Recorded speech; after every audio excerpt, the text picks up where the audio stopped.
Hello, everyone. Okay, here is my unique genius. And you may know that I wrote a book called The Clients You Are Seeking Are Also Seeking You. And so this is the basis of my unique genius. I focus almost exclusively on the inner game with a few well-placed strategies for the external game. So I'm going to share three inner game strategies. Number one, the clients you are seeking are also seeking you. And that means that your clients are all around you. They're already there. You already know them. They're in your circle. So there's something in the brain called the reticular activating system, and that means that when you start looking for something, it shows up. So if you're going to buy that new car, all of a sudden you see it all over the place. Does that mean that everyone in your neighborhood has suddenly gone out and bought that Mercedes? No, it means that all of a sudden you're starting to recognize it.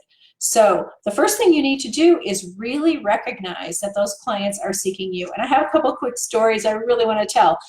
First of all, when I got into coaching, I had one of my friends staying at my house with me. She was a fellow or colleague financial planner, and we were, and I was leaving the financial planning field and becoming a coach. And she had been living with me for a few months because she was in the process of getting a divorce. So she moved out, and like the next week, I decided I was going to become a coach. So she called me on the phone and said, you know, what are you going to do? And I said, I'm going to become a coach. And she said, oh, people have been telling me for the last 2 years to get a coach, and I never had anyone I wanted to work with. I'm hiring you today. So my very first client was actually living in my house with me, and I didn't recognize her till I made a declaration that I was going to be a coach.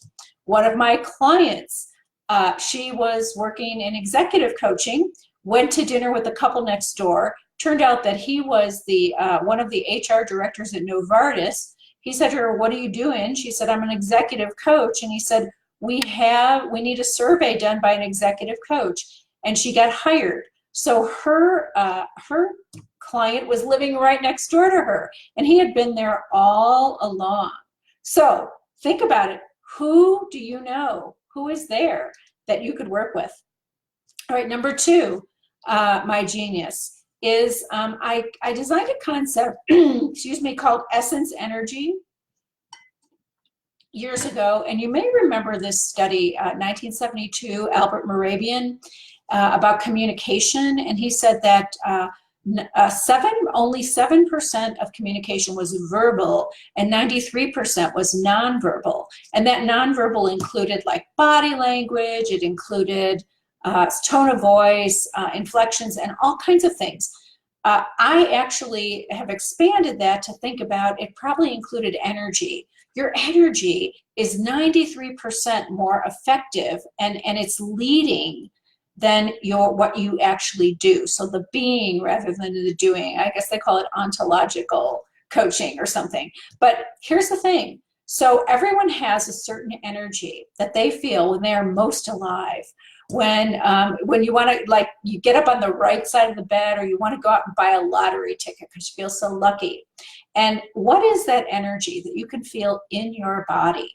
So one of my friends, one of my fellow coaches, has this energy, and her essence energy, I call it serene heart, because she's very tranquil, she's very calm, and very loving. My essence energy, I call elegant empowerment, because I feel that empowering strength, but it's also very elegant and smooth. One of my other friends, he does this yoga, power yoga, where he puts himself up into a little ball or something, and it's just crazy what he does. And I call his essence energy powerful control. One of the coaches in the LA ICF chapter said, well, I named my essence energy tulip. Doesn't matter what you name it, but you know that energy you feel, and you can feel it in your body. You can feel that energy. Everyone has a certain energy and style. So number two is, whenever you're doing anything in terms of marketing, sales, coaching, anything, get into your essence energy first. Get that feeling flowing within you, and then do whatever you're going to do from that space of energy. And you will find that people will be attracted to you so amazingly. Like people come out of the woodwork because your essence energy, your energy is going to attract those people that are meant to work with you. And I can't tell you how many times people have said to me, Karen, I don't even know where I found you. I don't even know what happened, but I have to work with you. So that's number 2, is know your essence energy and get into it every time you're going to do anything for your business. The third thing that I want to talk about is astral advertising. So this group is not going to be that shocked at this one.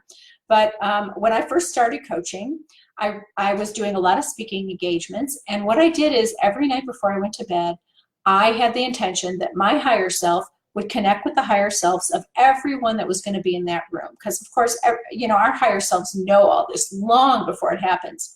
And I would do this for like a week before the speaking engagement. And then in the morning, if I got any ideas or anything that I came into my mind as I was waking up, I'd make a note of it. And so my presentation got better as the day got closer. And when I went into the room, I could see that I looked into the eyes of the people and they looked familiar to me. Like I really felt that. So those who don't believe so much in astral advertising, we could say that it's a self-fulfilling prophecy, but I also believe that everything is energy. And so now if I'm going to meet with a potential client the night before, I have that intention that my higher self will join into their higher self while I'm sleeping. This is the ultimate leveraging. And then in the morning, I'll either get some ideas for that person, I'll be able to share some things with them that come to me, my intuition is stronger, and actually I feel better about it. So astral advertising, and I use this in many ways. I mean, even to the point of where sometimes I have something I want to share with someone close to me, but I don't want to say it in words. I just, you know, really get quiet and I say it in my head, my higher self to their higher self, and you know what? They get it. Oh, somebody's giving me some hearts. Thank you, Craig and Kat. I love it. Anyway, so those are the 3 things that I think make a huge difference on the inner game of building and developing and growing your coaching practice. First of all, know that the clients you're seeking are also seeking you, and just look around at who's already in your world. Secondly, get into your essence energy before you do anything. And third, use astral advertising whenever, like even before I do this talk here, or any Facebook Lives or anything like that, just send out that vibe out into the universe. Anyway, those are my 3 things for my Genius Talk. Thanks so much for listening, and try them out and let me know how they work.